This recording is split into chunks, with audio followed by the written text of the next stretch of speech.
नमस्कार दोस्तों, स्वागत है आपका UK education universe YouTube channel पे। दोस्तों, परीक्षावाणी संक्षिप्त अवलोकन सीरीज हमारी चल रही है, जिसमें 22 से 23 वीडियो हमारे अभी तक के आ चुके हैं। अगर आप लोगों ने उन वीडियोस को नहीं देखा है तो आप लोग प्लेलिस्ट से जुड़ के उन सभी वीडियोस को देख सकते हैं। प्लेलिस्ट का लिंक मैंने वीडियो के डिस्क्रिप्शन बॉक्स पर डाला है, आप लोग जाके वहाँ से भी प्लेलिस्ट से जुड़ सकते हैं। साथ ही दोस्तों, हिंदी की एक सीरीज हमारी चली थी, जो राजपाल सिंह सर की जो बुक थी उससे संबंधित हमने एमसीक्यूज फॉर्मेट में और थ्योरी सेशन दोनों ही माध्यम से उस बुक को हमने ख़त्म कर दिया है। यदि अगर आप लोग उसको देखना चाहते हैं तो प्लेलिस्ट का लिंक मैं वीडियो के डिस्क्रिप्शन बॉक्स पर डाल दूंगा, आप लोग जाके वहाँ से भी देख सकते हैं। दरोगा वाले अभ्यर्थियों के लिए खास सूचना है, आप लोगों के लिए 6 महीने की करंट अफेयर की वीडियो हमने एक मैराथन वीडियोस बनाई दी है, उसको भी आप लोग देख लें। उसका लिंक मैं वीडियो के डिस्क्रिप्शन बॉक्स पे डाल दूंगा। साथ ही उससे आगे के जो अभी दिसंबर तक का आपका रहेगा करंट अफेयर, उससे संबंधित इस बीच एक फिर से मैराथन की वीडियो बनाई जाएगी और बहुत जल्दी मैं आपको प्रोवाइड करने का प्रयास करूँगा। और साथ ही एक महत्वपूर्ण सूचना और आप लोगों के लिए, इस बीच हम लोग ल्यूसेंट की एमसीक्यूज फॉर्मेट में उसको खत्म करने का प्रयास करेंगे, जिसमें हिस्ट्री, पॉलिटी, इकोनॉमिक्स और ज्योग्राफी से संबंधित सभी क्वेश्चंस रिलेटेड टॉपिक वाइज हम उसको कवर करने का प्रयास करेंगे। और टॉपिक के साथ साथ एक्स्ट्रा फैक्ट जो हों क्वेश्चन के साथ, उनके साथ उसको हम पूर्ण रूप से खत्म करने का प्रयास करेंगे। तो दोस्तों, आज का पहला ही क्वेश्चन हमारा रहने वाला है कि किसे कुमाऊं द्वार कहा जाता है। तो दोस्तों, कुमाऊं द्वार अगर मैं बोलूँ तो ये काठ गोदाम को कहा जाता है, जैसे कि हमने गढ़वाल का द्वार कोटद्वार के रूप से हमने जाना था लास्ट वीडियो में। और अभी हम बात कर रहे हैं कुमाऊं के द्वार काठ गोदाम के बारे में। दोस्तों, काठ गोदाम को हमारी गुलाब घाटी के रूप में भी जाना जाता है। और बात करेंगे काठ गोदाम की, तो दोस्तों काठ गोदाम में रेल सेवा कब शुरू हुई थी, तो आप लोग आंसर करेंगे 1884 में काठ गोदाम से रेल सेवा की शुरुआत हुई थी। दोस्तों, कुमाऊं का प्रवेश द्वार हमारा इसको कहा जाता है। अगर आप लोगों से पूछा जाए कि काठगोदाम को रेलवे की बड़ी लाइन के रूप में कब स्थापित किया गया या फिर कब बनाई गई, तो आप लोग केवल इतना याद रखिएगा, 1994 में। अगर रेल सेवा कब से शुरू की जाती है, अगर आप लोगों से क्वेश्चन पूछा जाता है तो आप लोग 1884 आंसर करेंगे। और बड़ी लाइन इसको कब बनाया गया, तो 1994, यानी कि 100 साल बाद डायरेक्टली उसको बड़ी लाइन में कन्वर्ट कर देता है, ऐसे आप लोग याद करेंगे। दोस्तों, काठगोदाम के पास एक पर्यटक स्थल है जिसको रानी बाग के नाम से भी जाना जाता है। और रानी बाग में दोस्तों दो नदियां हैं, जो हमारी पुष्पभद्रा और गंगरांचल, दो छोटी नदियों का वहाँ पर संगम देखने को मिलता है। रानी बाग के पास ही जोलीकोट है, जहाँ पर मधुमक्खी पालन केंद्र के रूप में भी देखने को मिलता है। अच्छा दोस्तों, अगर बात करें मधुमक्खी पालन केंद्र अगर आ गया है तो इसकी स्थापना कब हुई थी, तो दोस्तों इसकी स्थापना 1938 में देखने को मिलती है। अगले क्वेश्चन की अगर बात करें तो क्वेश्चन नंबर 333 के बारे में अगर बात करें तो प्रदेश से सटे राज्यों की संख्या कितनी है। अच्छा दोस्तों, प्रदेश से सटे जो राज्य हैं उनकी संख्या कितनी है आपसे पूछा जा रहा है। तो दो राज्य ऐसे हैं जो हमारे सटे हुए हैं हमारी अंतर्राष्ट्रीय जो आपकी सीमा से, उत्तराखंड स्टेट की जो बॉर्डर है उससे दो ऐसे स्टेट हैं हमारे जिनकी सीमाएं हमारी उत्तराखंड से लगती है। तो एक हमारा हिमाचल प्रदेश है और दूसरा हमारा उत्तर प्रदेश है। अगर मैं बात करूं दोस्तों, हिमाचल प्रदेश का जो शिमला है, किन्नौर जो जनपद है, वो उत्तराखंड की सीमा से लगते हैं। और वहीं हिमाचल प्रदेश से जैसे श्रीरामपुर है, शिमला, किन्नौर हो गया, ये जनपदें लगती है। वहीं उत्तर प्रदेश की सीमा से अगर बात करेंगे तो सहारनपुर है, मुजफ्फरपुर है, बिजनौर है, मुरादाबाद है, रामपुर, बरेली, पीलीभीत, लगभग 7 ऐसे ज़िले हैं उत्तर प्रदेश के जो उत्तराखंड की सीमा को बनाते हैं। तो आप लोग इनको जरूर याद रखिएगा कि अगर कौन कौन से ज़िले हैं अगर आप लोगों से पूछे जाता है तो हिमाचल प्रदेश के 3 ज़िले देखने को मिलते हैं। एक तो हमारा श्रीरामपुर देखने को मिलता है, दूसरा शिमला, तीसरा किन्नौर देखने को मिलता है, जो 3 ज़िले उत्तराखंड की सीमा बनाते हैं। वहीं अगर उत्तर प्रदेश के यहाँ अगर हम बात करेंगे तो उत्तर प्रदेश के 7 ज़िले हमारी सीमा बनाते हैं। और वो कौन कौन से 7 ज़िले हैं अगर हमने बात करी तो सहारनपुर जैसे कि बताया था, मुजफ्फरपुर हो गया, बिजनौर हो गया, मुरादाबाद हो गया, रामपुर, बरेली और पीलीभीत, जो 7 ज़िले हैं ये उत्तराखंड की सीमा से सीमा बनाने वाले ऐसे हमारे राज्य। अब देखिए क्या उसी तरीके से अगर हम बात करें, हिमाचल प्रदेश की देहरादून और उत्तरकाशी से हमारी सीमाएं लगती हैं। सबसे बड़ी बात, अगर हिमाचल जो प्रदेश है उसके हमारी देहरादून और कहाँ से लगती हैं वगैरह, उत्तरकाशी से सीमा लगती है वगैरह। अगर हम देखें तो दोस्तों, जैसे देहरादून की केवल सहारनपुर जनपद से ही सीमा लग पाती है। अगर यूपी की बात करेंगे जो, तो देहरादून जनपद है इसकी सहारनपुर से सीमा लगती है। और हिमाचल प्रदेश की अगर बात करें तो देहरादून की जो हिमाचल प्रदेश है उससे सीमा लगती है। और उसके साथ साथ में आपकी जो हिमाचल प्रदेश है उसकी उत्तरकाशी से भी सीमा देखने को मिलती है। फिर देखिएगा, उत्तर प्रदेश से देहरादून, हरिद्वार, पौड़ी, नैनीताल और उधम सिंह नगर जनपद की सीमा मिलती है। तो ये क्वेश्चन थोड़ा सा इंपॉर्टेंट है कि उत्तर प्रदेश की सीमा उत्तराखंड के किस किस जनपदों से अगर लगती है। अगर आप लोगों से क्वेश्चन पूछा जाता है तो आप लोग आंसर करेंगे, एक तो देहरादून से लगती है, दूसरी बात आपकी हरिद्वार से लगती है, पौड़ी से लगती है, नैनीताल से लगती है और उधम सिंह नगर से लगती है। अगर कुल जनपदों की अगर बात करें तो दोस्तों ये ऐसे हमारे 5 जनपद ऐसे हैं जिनकी सीमाएं उत्तर प्रदेश से हमारी लगती है।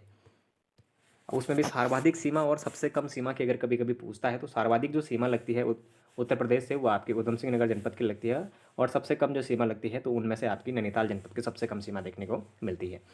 उत्तराखंड से सर्वाधिक सीमा रेखा वाला राज्य कौन सा है? तो दोस्तों उत्तराखंड से जो सर्वाधिक सीमा रेखा वाला राज्य है वो हमारा उत्तर प्रदेश देखने को मिलता है। जैसे कि मैंने आप लोगों को बताया था, उत्तर प्रदेश के 7 जनपद ऐसे हैं जो उत्तराखंड से अपनी सीमा बनाते हैं। सबसे कम सीमा रेखा वाला राज्य कौन सा है? तो दोस्तों सबसे कम सीमा रेखा वाला जो राज्य है वो हमारा हिमाचल प्रदेश है। हिमाचल प्रदेश के ऐसे 3 जिले हैं जो उत्तराखंड से अपनी सीमा बनाते हैं। और वहीं उत्तर प्रदेश की बात करेंगे तो सर्वाधिक में उत्तर प्रदेश आएगा, सबसे कम में आपका हिमाचल प्रदेश आ जाएगा। उस तरीके से आप लोग उसको याद रखिएगा। श्रीरामपुर हो गया, सिरमौर हो गया और किन्नौर, तीन ऐसे जिले हैं जो आपके उत्तराखंड से सीमा बनाते हैं हिमाचल प्रदेश के। तो फिर देखिएगा सर्वाधिक राज्यों को स्पर्श करने वाला जिला कौन सा है? तो दोस्तों सर्वाधिक राज्यों को स्पर्श करने वाला जो जिला है वो देहरादून के रूप में हमारा जाना जाता है। वहीं बात करेंगे अगले क्वेश्चन की, तो राज्य के कितने जिले उत्तर प्रदेश को स्पर्श करते हैं? तो दोस्तों राज्य के हमारे 5 जिले ऐसे हैं जो उत्तर प्रदेश को स्पर्श करते हैं। इससे पहले भी हमने इस पर डिस्कस कर लिया है, फिर से एक बार देखिएगा। देहरादून हो गया, हरिद्वार है, पौड़ी है, नैनीताल है और उधम सिंह नगर जो हमारे जनपद है, ये आपकी उत्तर प्रदेश की जो सीमा है उसको स्पर्श करते हैं। तो आप लोगों से डायरेक्टली क्वेश्चन पूछा जाता है कि राज्य के कितने जिले उत्तर प्रदेश की सीमा को स्पर्श करते हैं, तो आप लोग के ऑप्शन में 5, 4, 3, 2 करके दिए रहते हैं। आप लोग 5 को आंसर करिएगा उसमें। अगर कभी कभी ऐसा भी होता है कि आयोग पूछ भी लेता है कि कौन कौन से जिले स्पर्श करते हैं, तो उस समय के लिए आप लोग को याद रखना है कि देहरादून है, हरिद्वार है, पौड़ी, नैनीताल और उधम सिंह नगर ऐसे जनपद हैं जो उत्तर प्रदेश की जो सीमा है उसको स्पर्श करते हैं। फिर देखिएगा हिमाचल प्रदेश को स्पर्श करने वाले जिलों की संख्या कितनी है? तो दोस्तों हिमाचल प्रदेश को स्पर्श करने वाले जो जिले हैं वो केवल 2 जिलों के रूप में जाने जाते हैं। एक तो हमारा देहरादून जिला जो है वो जाना जाता है, दूसरा हमारा उत्तरकाशी जो जनपद है ये स्पर्श करने के रूप में देखने को मिलता है। अगर हम बात करें नेपाल के साथ कितने जिले अंतर्राष्ट्रीय सीमा बनाते हैं, तो दोस्तों नेपाल के साथ आपके 3 जिले जो हैं वो अंतर्राष्ट्रीय सीमा बनाते हैं, उधम सिंह नगर, चंपावत और आपका पिथौरागढ़। आप लोगों ने देखा होगा खटीमा जो आपका पड़ता है, खटीमा के बाद महेंद्र नगर वाला क्षेत्र आ जाता है, चंपावत में काली कुमाऊं वाला जो क्षेत्र है, उसके बाद नेपाल का क्षेत्र, टनकपुर के बाद नेपाल वाला जो क्षेत्र है वो देखने को मिलता है। वहीं पिथौरागढ़ की बात करें तो धारचूला से या फिर झूलाघाट जो क्षेत्र है वहाँ से आपका नेपाल का जो क्षेत्र है वो देखने को मिलता है। वहीं जौलजीबी वाला जो क्षेत्र है वहाँ से भी आपको नेपाल का जो एरिया है वो दिखना शुरू हो जाता है। तो कहीं ना कहीं नेपाल के साथ जो अंतर्राष्ट्रीय सीमा बनाने वाले जो जिले हैं तो वो 3 जिलों के रूप में जाने जाते हैं उत्तराखंड में। आपका उधम सिंह नगर है, चंपावत है और नैनीताल जिला आपका जो अंतर्राष्ट्रीय सीमा बनाते हैं नेपाल के साथ। तो आप लोगों को क्वेश्चन में मेरे को आंसर बताना है। इससे पहले मैंने आपको बताया है कि भारत की नेपाल के साथ कितने किलोमीटर की सीमा बनाता है, तो आप लोग उसका आंसर मुझे कमेंट बॉक्स में करेंगे। चीन से लगे जिलों की संख्या है, तो दोस्तों चीन से लगे हुए जिलों की संख्या जो 3 है वो आपकी चमोली है, उत्तरकाशी है और पिथौरागढ़ है। ये आपके बॉर्डर डिस्ट्रिक्ट के रूप में भी जाने जाते हैं, ध्यान रखिएगा।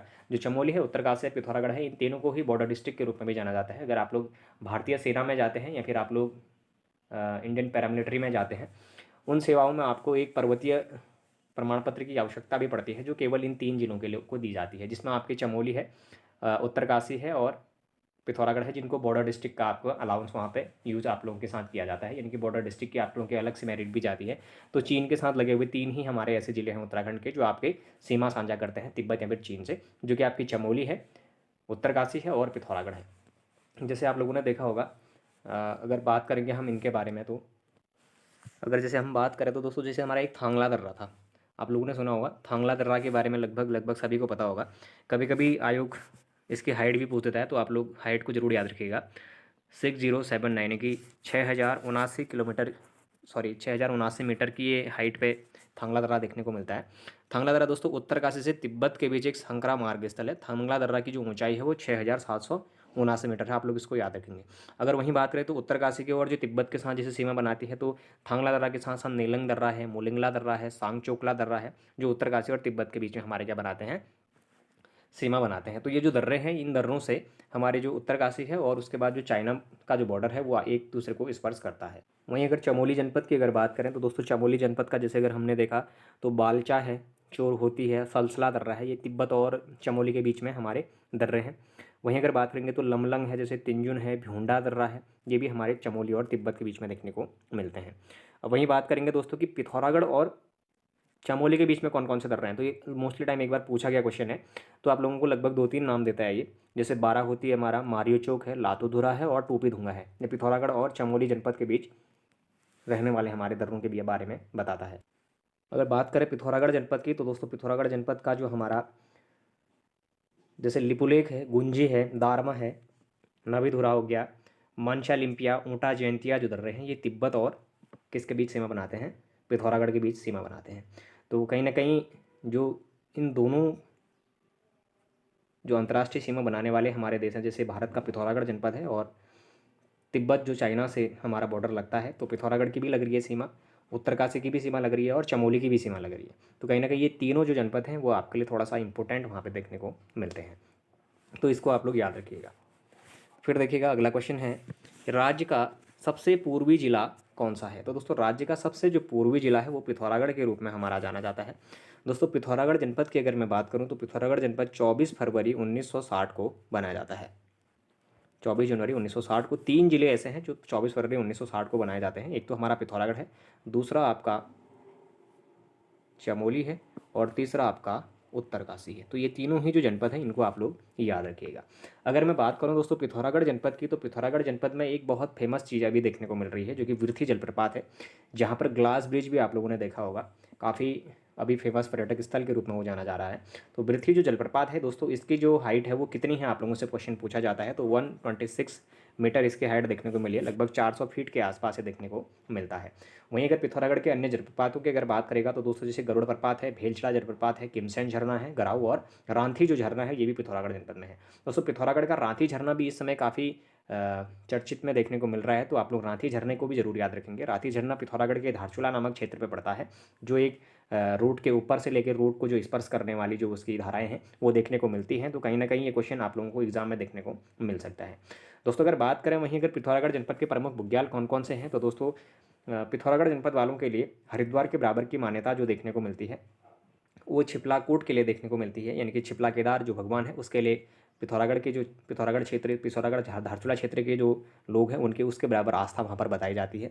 तो कहीं ना कहीं अगर आप लोगों से क्वेश्चन पूछा जाता है छिपलाकोट बुग्याल कहाँ है, तो छिपलाकोट बुग्याल आपका पिथौरागढ़ जनपद में देखने को मिलता है। लड़ी पांगती बुग्याल भी आपका पिथौरागढ़ जनपद में देखने को मिलेगा।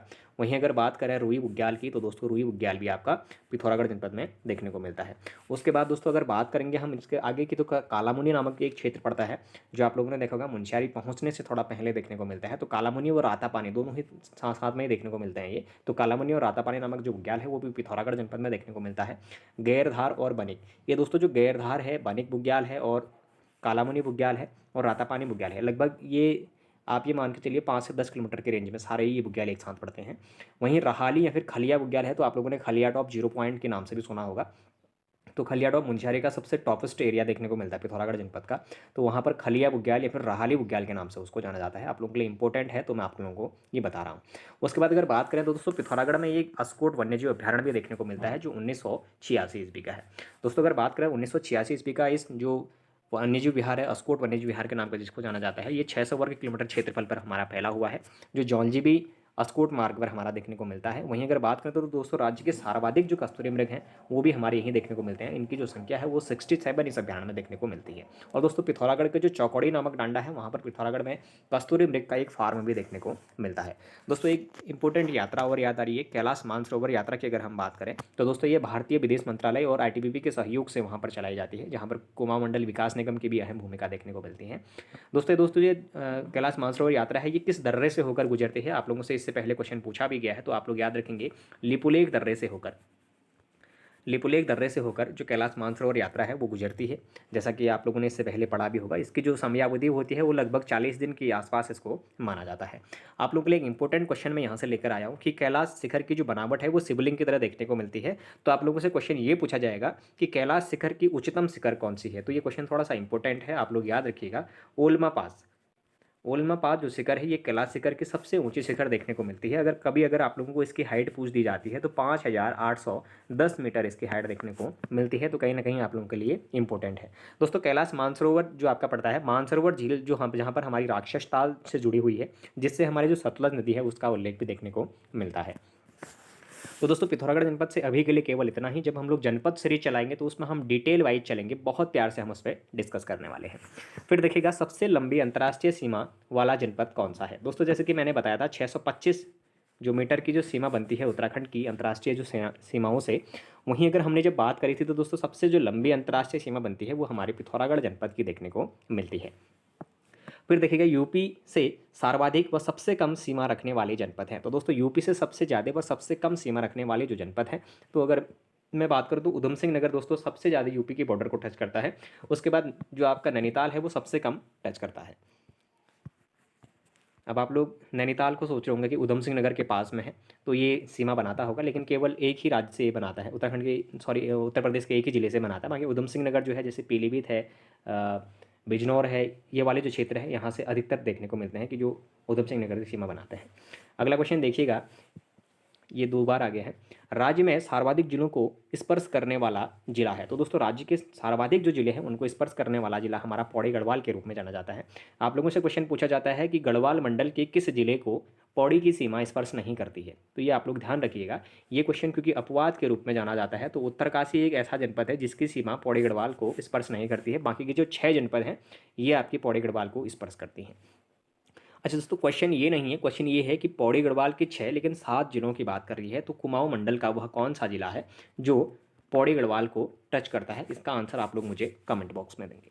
फिर देखिएगा, उत्तराखंड को कितने भौगोलिक क्षेत्रों में बांटा गया है? तो दोस्तों उत्तराखंड को 8 भौगोलिक क्षेत्रों में बांटा गया है। वो देखिएगा वो 8 भौगोलिक क्षेत्र हमारे कौन कौन से हैं। सबसे पहले तो गंगा का मैदानी क्षेत्र जो कि हरिद्वार में इसका फैलाव देखने को मिलता है। दूसरा हमारा तराई क्षेत्र है जो गंगा के मैदान का उत्तरी भाग देखने को मिलता है। तीसरा जो क्षेत्र है वो आपका भाबर क्षेत्र है तराई के उत्तर में, और शिवालिक श्रेणी के जो दक्षिण का क्षेत्र है उसको भाबर क्षेत्र के रूप में जाना जाता है। फिर अगर बात करेंगे शिवालिक क्षेत्र की, तो दोस्तों भाबर के उत्तर का जो क्षेत्र होता है उसी को हमारा शिवालिक क्षेत्र के रूप में जाना जाता है। अगर फिर बात करेंगे दून या द्वार क्षेत्र की, तो दोस्तों शिवालिक व मध्य हिमालय के बीच में स्थित जो चौरस घाटियाँ होती हैं उन्हीं को दून या फिर द्वार के नाम से जाना जाता है। लघु या फिर मध्य हिमालय क्षेत्र की अगर बात करें तो दोस्तों शिवालिक के उत्तर में एवं बृहद हिमालय के दक्षिणी भाग में जो स्थित है उसी को हमारा लघु हिमालय क्षेत्र के रूप में जाना जाता है। दोस्तों डिटेल में चलेंगे इस पर, लघु हिमालय, मध्य हिमालय और उसके बाद बृहद हिमालय क्या है उनके बारे में अभी चर्चा करेंगे। देखिएगा बृहद या फिर उच्च हिमालयी क्षेत्र कहाँ से कहाँ तक को देखने को मिलता है, तो दोस्तों लघु हिमालय के उत्तर में और ट्रांस हिमालय के दक्षिण का जो क्षेत्र है उसी को बृहद हिमालय के नाम से जाना जाता है। और ट्रांस हिमालय की जो लोकेशन है दोस्तों वो महान हिमालय के उत्तर में देखने को मिलता है। वहीं अगर बात करेंगे तो दोस्तों राज्य के किस जिले का अधिकांश भाग गंगा के मैदानी क्षेत्र के अंतर्गत पड़ता है, तो दोस्तों एक हरिद्वार ऐसा जनपद है जिसमें गंगा का जो अधिकांश मैदानी क्षेत्र है वो हरिद्वार जनपद के अंतर्गत पड़ता है। अच्छा दोस्तों, अगर हम बात करें अगर हिमालयी उन क्षेत्रों की, तो अगर अभी टॉपिक हमारा आया हुआ है तो उसमें हम बात करेंगे। सबसे पहले दोस्तों 8 भौगोलिक क्षेत्र में बांटा था जैसे कि हमने देखा थोड़ी देर पहले। उसमें अगर ट्रांस हिमालय की मैं बात करूं तो दोस्तों उत्तराखंड में ट्रांस हिमालय का जो आपका क्रम देखने को मिलता है वो 2500 से 3500 मीटर के आसपास में ट्रांस हिमालय की जो हाइट है वो देखने को मिलती है। दोस्तों ट्रांस हिमालय की अगर बात करें तो इसको 33 हिमालय के रूप में भी जाना जाता है। और ट्रांस हिमालय में के अंतर्गत जैसे जैक्सर श्रेणी हिमालय हमारी आती है, और उत्तराखंड में माणा है, नीति है, किंगरी विंगरी जैसे लिपुलेख दर्रे हैं, ये सभी हमारे ट्रांस हिमालय क्षेत्र के आने वाले दर्रे हैं या फिर हिमालयी क्षेत्र हैं। अगर फिर वहीं बात करें तो दोस्तों भारत के जो ट्रांस हिमालय के अंतर्गत जैसे काराकोरम है, कैलाश है, लद्दाख जो श्रेणी है ये भी हमारे ट्रांस हिमालय के अंतर्गत आती है। और भारत की सबसे ऊंची चोटी जो आपकी गॉडविन ऑस्टिन है ये आपकी काराकोरम श्रेणी पर देखने को मिलती है। और अगर काराकोरम श्रेणी पर जो केटू है हमारी गॉडविन ऑस्टिन, अगर इसकी हाइट कितनी है अगर आप लोगों से पूछा जाता है तो आप लोग याद रखेंगे 8611 मीटर आप लोग याद रखेंगे। फिर देखिएगा दोस्तों ट्रांस हिमालय में अवसादी चट्टानों से मिलकर बना हुआ है जैसा कि आप लोगों ने इससे पहले भी देखा होगा। और एक बहुत इंपॉर्टेंट चीज़ आपके लिए जो मैं आपको बता रहा हूँ कि जो सचर जोन या फिर हिंज लाइन के द्वारा ट्रांस हिमालय से ग्रेट हिमालय या फिर बृहद हिमालय को अलग किया जाता है। कभी भी आप लोगों से क्वेश्चन पूछा जाता है कि सचर जोन या फिर आपका ट्रांस हिमालय से बृहद हिमालय को अलग करने वाली रेखा कौन सी है, तो आप लोग सचर जोन याद करेंगे या फिर हिंज लाइन के रूप में आप लोग उसको याद रखेंगे। दूसरे की अगर बात करें दोस्तों तो दूसरा हमारा आता है ग्रेटर हिमालय या फिर इसको हम महान हिमालय के रूप में जानते हैं, जिसकी हाइट अगर उत्तराखंड के संदर्भ में देखें तो 4500 से 7817 मीटर, यानी कि कहने का मतलब है 4500 मीटर से लेके नंदा देवी जो आपकी पश्चिमी है उससे तक की जो हाइट है उसको बृहद हिमालयी क्षेत्र में देखने को मिलता है उत्तराखंड के संदर्भ में। और हिमाद्री या फिर इसको उच्च हिमालय के रूप में भी जाना जाता है, इसको महान हिमालय भी कहते हैं, बृहद हिमालय के रूप में भी हम इसको जानते हैं। वहीं अगर बात करें तो दोस्तों हिमालय जो श्रेणी पूर्व से पश्चिम से लेकर लगभग 6 जिलों में फैली हुई है उत्तराखंड के। और बात करें तो दोस्तों यहाँ पर हमारे जो मैदान है बृहद हिमालय के जो निचले भाग हैं वहाँ पर घास के मैदान भी पाए जाते हैं जिन्हें बुग्याल एवं प्यार के नाम से भी जाना जाता है। अगर बात करें तो दोस्तों बृहद हिमालय का मूल निवासी किसे कहा जाता है, तो जो भोटिया जनजाति हमारी होती है उसको महान हिमालय का मूल निवासी के रूप में भी जाना जाता है। इससे पहले ये क्वेश्चन बहुत बार हमारा पूछा हुआ है क्योंकि जो सर्वाधिक जनसंख्या है महान हिमालय में वो भोटिया लोगों की ही है, क्योंकि यहाँ पर ऋतु प्रवास के रूप में ये लोग रहते हैं। फिर अगर बात करेंगे दोस्तों लघु हिमालय की, तो जो हमारा लघु हिमालय है आप लोग देखते रहिएगा, जो आपका लघु हिमालय है दोस्तों, लघु हिमालय की जो सीमा है लगभग वो 9 जिलों को छूती है उत्तराखंड के, और इसकी जो हाइट है दोस्तों वो लगभग मानी जाती है कि औसतन जो आपकी 1800 से 3000 मीटर, 1800 से 3000 मीटर तक की जो एरिया है यहाँ पर मध्य हिमालय का क्षेत्र जो है वो फैला देखने को मिलता है। अगर बात करेंगे तो जैसे मसूरी है, देवबन है, रानीखेत है, दूधातोली है, विंसर हो गया, द्रोणागिरी मध्य हो गया, मध्य हिमालय की जो श्रेणियाँ हैं इसके अंतर्गत आती हैं। अच्छा दोस्तों, मध्य हिमालय में जीवाश्म का अभाव है या नहीं है, आप लोग मुझे इसका आंसर कमेंट बॉक्स में देंगे। जी बिल्कुल अभाव रहता है, क्योंकि शिवालिक श्रेणी पर ही केवल जीवाश्म मिलते हैं और मध्य हिमालयी जो क्षेत्र है वहाँ पर जीवाश्म नहीं मिलते हैं, इतना आप लोग याद रखिएगा। दोस्तों अगर बात करें तो नैनीताल में पाए जाने वाले जो अनेक ताल हैं, जैसे सात ताल है, नौकुचिया ताल है, ये मध्य हिमालय क्षेत्र के अंतर्गत आते हैं। अगर बात करें तो दोस्तों कोणधारी वन जो है वो मध्य हिमालयी क्षेत्र का देखने को मिलता है, क्योंकि 1800 से लेकर 3000 मीटर तक की जो ऊंचाई है वहाँ पर शीतोष्ण जलवायु पाई जाती है। और शीतोष्ण जलवायु की अगर बात करेंगे तो क्षेत्र में जो कोणधारी वन है वो पाए जाएंगे। और कोणधारी वन का जो प्रमुख वृक्ष है वो कौन सा पाया जाता है, तो दोस्तों वो आपका चीड़ के रूप में देखने को मिलता है। ये क्वेश्चन इससे पहले बहुत बार पूछा गया है कि कोणधारी वनों का प्रमुख वृक्ष के रूप में किसे जाना जाता है, तो आप लोग चीड़ को आंसर करेंगे। वहीं अगर बात करें तो दोस्तों मध्य हिमालय पर्वतीय ढालों पर घास के जो मैदान है, बुग्याल है, बहुत अनेकों बुग्याल यहाँ पर देखने को मिलते हैं। दोस्तों इन्हीं बुग्यालों को, जो मैं बुग्यालों की बात कर रहा हूँ, कश्मीर में इनको मर्ग के रूप में जाना जाता है, आप लोग याद रखेंगे, कश्मीर में इनको मर्ग कहा जाता है। वहीं अगर बात करेंगे तो दोस्तों इनको अन्य जो क्षेत्र हैं, जैसे कश्मीर में मर्ग हो गया, गुलमर्ग है, सोनमर्ग है, टर्नमर्ग घास के मैदान को जानते हैं। हिमाचल की अगर बात करें तो दोस्तों इसको थच के रूप में जानते हैं। और उत्तराखंड की अगर हम बात करेंगे तो इनको बुग्याल या फिर पयार के रूप में जाना जाता है। तो आप लोग इसको भी तीनों को जरूर याद रखेंगे कि आपका कश्मीर में इसको मर्ग है, गुलमर्ग है, टनमर्ग है और सोनमर्ग के रूप में जाना जाएगा। हिमाचल प्रदेश में इनको आपका थच के नाम से जाना जाता है और उत्तराखंड में इनको बुग्याल या फिर पयारों के रूप में जाना जाता है। इस तरीके से आप लोग इसको याद रखेंगे। अच्छा दोस्तों, अगर मैं बात करूंगा बृहद हिमालय को मध्य हिमालय से, ये आपका महान हिमालय हो गया और ये आपका लघु हिमालय हो गया। अच्छा दोस्तों, जो इसके बीच की जो लाइन बनती है, दोनों बाउंड्री बनाने वाली जो रेखा है, इसको हमारा मेन बाउंड्री फॉल्ट के रूप में जाना जाता है, यानी कि MBT, मेन बाउंड्री MBF के रूप में जाना जाता है, मेन बाउंड्री फॉल्ट के रूप में इसको हम लोग जानते हैं। वहीं अगर बात करेंगे दोस्तों कि जो आपका मध्य हिमालय है और लघु हिमालय के बीच में, तो हमारी ये हो गई। लेकिन अगर बात करेंगे कि लघु हिमालय और शिवालिक श्रेणी के बीच में, तो दोस्तों इसमें हमारी कौन सी रेखा सीमा बनाती है, आप लोगों से क्वेश्चन पूछा जाता है, तो आप लोग उसको भी जरूर याद रखेंगे। सॉरी दोस्तों, MBF जो बनाएगा वो आपका शिवालिक और उसके बीच में बनाएगा, शिवालिक और लघु हिमालय के बीच में मेन बाउंड्री फॉल्ट बनाएगा, और महान हिमालय और लघु हिमालय के बीच में MCT बनाएगी, मेन सेंट्रल जो थ्रस्ट हमारी है वो आपकी महान हिमालय और लघु हिमालय के बीच में बनाती है, और लघु हिमालय और शिवालिक के जो बीच में है वो आपकी MBT बनाएगी, मेन बाउंड्री फॉल्ट बनाएगी। अगर बात करेंगे दोस्तों फिर शिवालिक जो श्रेणियां हैं उनके बारे में, तो दोस्तों शिवालिक जो क्षेत्र हमारा आता है, क्योंकि हमने लघु हिमालय भी देख लिया। अच्छा दोस्तों, अगर लघु हिमालय की अगर थोड़ी सी अगर बात करें तो जो आपका पामीर है, दूधातोली जो श्रृंखला है, ये भी मध्य एवं लघु हिमालय के बीच में ही आते हैं। दोस्तों लघु हिमालय को मध्य हिमालय के नाम से भी जाना जाता है। वहीं अगर शिवालिक की बात करें तो दोस्तों हिमालय का पात प्रदेश के रूप में इसको जाना जाता है। और जैसे शिवालिक का प्राचीनतम जो नाम था वो मैनाक पर्वत के रूप में भी जाना जाता है। शिवालिक को दोस्तों हमारा 700 से लेकर 1200 मीटर तक की जो हाइट होती है, यहाँ तक की जो पहाड़ियाँ हैं, जो हिमालयी क्षेत्र है, उसके रूप में जाना जाता है। दोस्तों यहाँ पर जीवाश्म का हमारा अभाव देखने को नहीं मिलता है, क्योंकि यहाँ पर प्रॉपर रूप में हमें जीवाश्म मिलते हैं। और बात करेंगे जो आपका मध्य हिमालय है या फिर लघु हिमालय है, इसके और जो आपका शिवालिक हिमालय है, इन दोनों को अलग करने वाली जो लाइन है, जैसे मैंने आपको अभी बताया था, MBT के रूप में जानी जाती है। तो दोस्तों आज के लिए केवल इतना ही। जब हम बात करेंगे बाद में चर्चा इस पर करेंगे तो डिटेल वाइज चलेंगे, डिटेल में आप लोगों को सभी चीज़ों के बारे में बताने का प्रयास करूँगा। तो दोस्तों यदि अगर आप लोगों को ये सीरीज़ पसंद आ रही हो तो आप लोग चैनल को जरूर सब्सक्राइब करें, अपने दोस्तों के साथ चैनल को जरूर शेयर करें, बाकी लाइक करें, कमेंट करें और बने रहिएगा UK education universe YouTube channel के साथ। धन्यवाद।